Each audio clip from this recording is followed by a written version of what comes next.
That's either a dog or a wolf, and I hope it's a dog. Although I do think wolves are like nighttime hunters, so I should be probably good. I added the word probably in there in case a wolf does come and eat me. Because then you can't say I was wrong, because I didn't say anything definitive. Where to start? So why make an episode of Odd Origins about the history of the chainsaw? Well, 2 reasons actually. The first being, one time somebody commented this. Whatever you do, don't find out the origin of chainsaws. Yeah, I won't be taking that advice today. If anything, I'm more curious about what's going on. Another reason I wanted to make this video is because I have to chop down some trees with my brother. Did you just fart in front of the camera, dude? I apologize for him. He won't be on any future episodes. What are you looking at my house for? I got something to tell you in there, so come join me. My walls, made of wood. My roof, made of wood. This chair I'm sitting on, whoop whoop, also made of wood. Minecraft gets a lot of things right. When you first enter a Minecraft world, the very first thing you do is you chop down a tree. The same can be said about the real world. We invented tools, like this guy. This is just...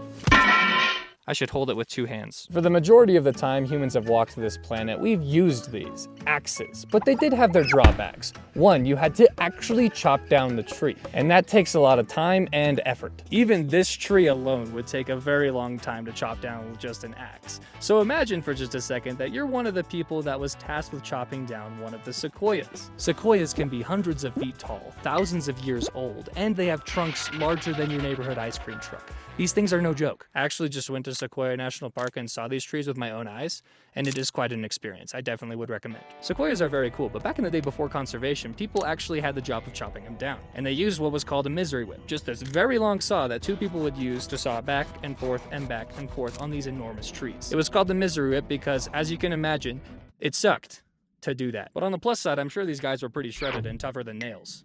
Nails? How did that saying come to be? Tougher than nails? I personally would never want to use the misery whip, but where are we going to find a tool that's more time efficient than that? The answer to that question is the operating room. The very first chainsaw was used to help in childbirth.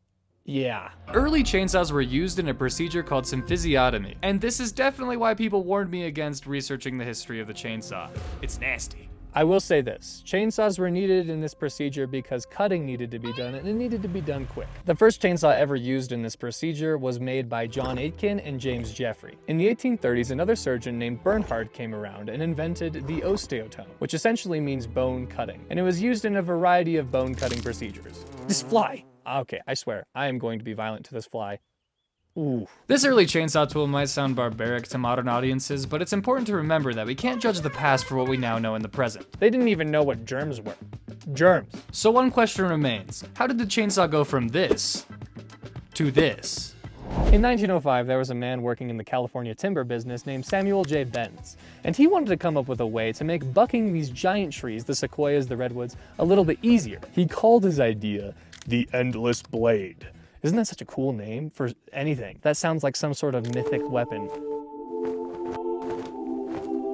The endless blade was the forefather of the chainsaw, but unfortunately the technology didn't exist at the time to make it happen. Many inventors came and went, each trying to make their own chainsaw, but it didn't become a success until 1926 with Andreas Still. Andreas Still was a German inventor that had a knack for inventing things, which is why he's called an inventor. Duh. The chainsaw first made by Andreas Still was electric and heavy. It took 2 people to operate, and it looked like a torture device. Andreas Still is kind of like the Henry Ford of chainsaws, because he was making a lot of chainsaws and rapidly improving upon his designs. People liked using the chainsaws over other saws and axes because they were much faster and they were cooler. So everything was great until World War II. When World War II broke out, chainsaws weren't being sent across the world anymore because Still was a bit of a Nazi. Literally. During wartime, there was an increased demand for chainsaws, so other companies stepped up to make their own. After the war, when veterans returned home and started their new lives, they wanted to use chainsaws. Lots of companies sprang up making chainsaws. Even Still was still making chainsaws. That's kind of a funny sentence. As time went on, chainsaws kept getting cooler and better, helping in a variety of different industries and fields. Chainsaws are freaking sick, so why are we so afraid of them? Oh yeah, I forgot. Chainsaws are actually very dangerous. Maybe we should stop juggling them. Now it's time to close the history book and get to work. This is the chainsaw we will be using. We got the battery, we got the saw, we got the chain. All the parts you need. Also, look at this trash can. Very screen accurate Oscar the Grouch trash can right here. You would totally live in something like this, for sure. Dead trees are pretty hazardous because if they fall, they can cause damage to buildings and people. This dead tree was so weak we were able to just push it over without a chainsaw.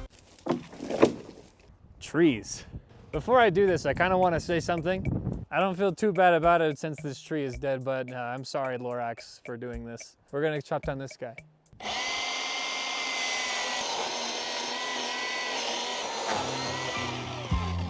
Hey!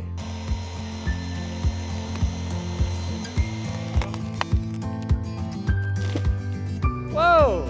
Chainsaws provide great power, and with great power comes great responsibility. The sad truth is, many people don't handle that responsibility well. However, others still honor the origins of the chainsaw by using them to save, work, and create. So next time you're being chased through a haunted house by a chainsaw-wielding clown, run faster because he's definitely not using it for any of those reasons.